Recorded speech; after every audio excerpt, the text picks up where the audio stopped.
अनेक जिनालयों से मंडित राधनपुर की धन्यधरा के वतनी सिद्धांत महोदधी भगवान प्रेम सुरेश्वर जी महाराज साहिब के परम भक्त प्रभु शासन को समर्पित श्रावक यानी जीवतलाल प्रतापशी, जो उद्यान तप की आराधना करने के पश्चात भी प्रतिदिन 100 लोगस का कार्योत्सव करते थे।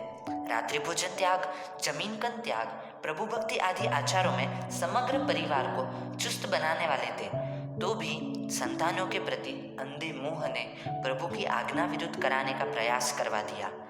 एक बार मुंबई के एक बड़े वैद्यराज ने विशिष्ट औषधियों की पुड़िया जीवाबाई को दिखाकर बताया कि यह बहुत कीमती औषधि है।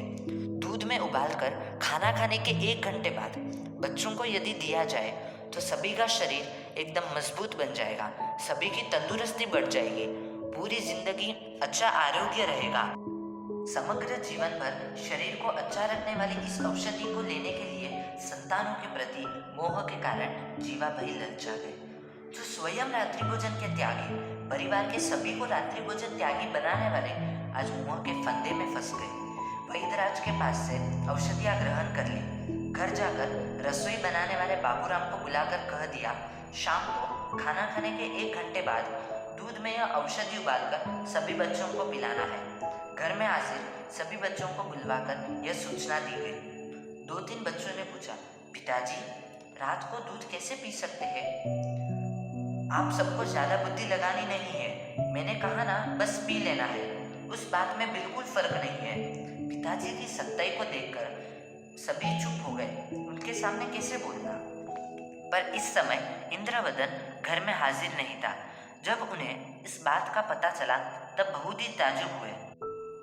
सभी को प्रभु के भक्त बनाने वाले आज रात को दूध पीने की बात कर रहे हैं। महामोह में बंधे आत्मा को मोह माया क्या क्या नहीं कराती। इंद्रवदन ने सभी भाई बहनों को बुलाकर कहा, तुम्हारे में सत्व है कि नहीं? घबरा क्यों गए? क्या पाप का डर नहीं है? नरक में जाना है क्या? आकाश पाताल एक हो जाए फिर भी हम रात को तो खा ही नहीं सकते। हम सबको मजबूत बनना है, जो होना है वह होने दो, हमें तो प्रभु आज्ञा के पालन में मजबूत ही रहना है। बोलो, मेरे साथ तैयार हो? इंद्रवदन की खुमारी भरी बातें सुनकर सभी में जोश आ गया। कुछ भी हो, रात को दूध तो नहीं पिएंगे। शाम के भोजन के 1 घंटे बाद डाइनिंग टेबल पर औषधि मिश्रित गर्मा गर्म दूध रख के बाबूराम ने सभी बच्चों को बुलाया। 1, 2, 3 बार बुलाने पर भी कोई भी बच्चा दूध पीने आता नहीं। सेठ जी का आने का समय हो चुका था। बाबूराम के पैर भी कांपने लगे। आज तो मेरी हालत बिगड़ जाएगी। समय होने पर जीवाबाई घर में आए। डाइनिंग टेबल की ओर देखा, दूध भरे ग्लास वैसे के वैसे ही पड़े थे। गुस्से में आ गए। यह बच्चों की इतनी हैसियत, मेरी आज्ञा के सामने बगावत। उन्होंने जोर से चिल्लाकर कहा, चंदा। चीख सुनते ही बड़ा भाई चंद्रकांत कांपते हुए पिताजी के पास पहुंचा। चेहरे पर घबराहट थी। दूध क्यों नहीं पिया? क्या करूं, अब जवाब दूंगा तो 2 पड़ेगी। पिताजी, हम सबको रात को दूध पीने के लिए इंद्रवदन ने मना किया है, इसलिए हमने दूध नहीं पिया। अच्छा, यह नाटक इंदु का है। इंदु की इतनी ताकत? पिताजी ने जोर से चीख लगाई, इंदु। इंदु तो बिना किसी घबराहट से पिताजी के पास आ पहुंचा।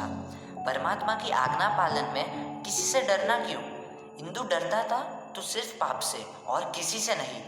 पिताजी के पास आकर हाथ जोड़ के कहा, प्रणाम पिताजी, क्षमा करना। आपकी आज्ञा हमारे शीर पे ही है, लेकिन प्रभु की आज्ञा भी शीर पे है। प्रभु ने बताया है कि नरक में ले जाने वाले रात्रि भोजन का त्याग ही करना चाहिए, इसलिए हम कोई भी परिस्थिति में रात को तो दूध पिएंगे ही नहीं। इंदु, होशियार मत बन। क्या मुझे पता नहीं रात्रि भोजन महापाप है? फिर भी मैं कह रहा हूँ ना, चुपचाप जल्द से पी ले। पिताजी, आप कुछ भी कहो, लेकिन मैं रात को दूध पीऊंगा ही नहीं। एक बाजू पिताजी संतानों के प्रति मोह में फंसे हुए हठाग्रह लेके बैठे हैं और दूसरी ओर आचार चुस्त इंद्रवदन जिद लेके बैठा है। दोनों आमने सामने आ गए। पिताजी ने गुस्सा करते हुए 1 थप्पड़ लगा दी। इंदु कह रहा है, यह दूसरा गाल भी तैयार है पिताजी। मैं यदि रात को दूध नहीं पीऊंगा तो 3-4 थप्पड़ पड़ेगी, लेकिन रात को दूध पीऊंगा तो हजारों साल तक मुझे नरक में दुख सहने पड़ेंगे। नहीं पिताजी नहीं, मुझे नरक की सजा मंजूर नहीं है। यह छोटी उम्र में भी क्या हिम्मत। क्या सत्व, क्या प्रभु की आज्ञा प्रति समर्पण। पिताजी से बिल्कुल भी डरे बिना क्या हिम्मत दिखाई। छोटी उम्र में इंद्रवदन में रहे इस सत्व ने उन्हें भावी में पन्यास श्री चंद्रशेखर विजय बनाकर जिन शासन का शेर बनाया है। इंदु की यह मफ्फमता ने पाप के डरते जीवाबाई को भी हिला दिया। अपनी गलती उन्हें समझ में आई, क्योंकि आखिर में वो भी जिन शासन के श्रावक थे, गुरुदेव के भक्त थे। तुरंत ही इंद्रवदन को अपने गले लगा दिया। आंखों में आंसू बहने लगे। बेटा, तुझे धन्य है, तूने धर्म को बराबर जाना है। आज के बाद कभी भी रात्रि भोजन करने की बात तुझसे नहीं करूँगा। धन्य है ऐसे शूरवीरता को, धन्य है प्रभु की आज्ञा के पालन को। छोटी उम्र में इंद्रवदन में रही यह आचार चुस्तता ने पन्याश्री चंद्रशेखर विजय जी बनके सिर्फ अपने जीवन में सीमित नहीं रखी, किंतु हजारों को उन्होंने श्रावक बनाए, हजारों को उन्होंने रात्रि भोजन त्यागी बनाए। जो श्रावक धंधे नौकरी आदि के कारण रात्रि भोजन त्याग नहीं कर सकते, उनके लिए सालों पहले गुरुदेव ने प्रेरणा करके चौवियार हाउस का निर्माण कराया।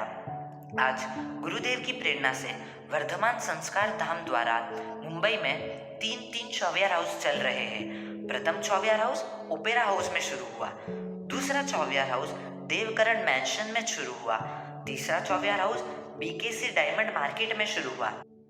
साल के 3 लाख से अधिक लोग यह 3 चौवियार हाउस में लाभ लेकर रात्रि भोजन त्यागी आचार चुस्त श्रावक बन रहे हैं।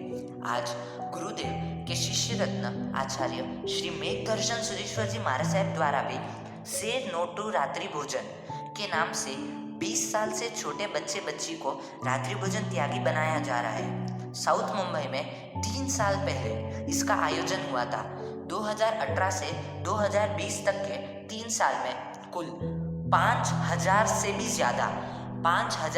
ज़्यादा बच्चे बच्ची जुड़कर रात्रि भोजन त्यागी बन चुके हैं। अभी मुंबई के अलावा हुबली आदि में भी यह आयोजन चल रहा है।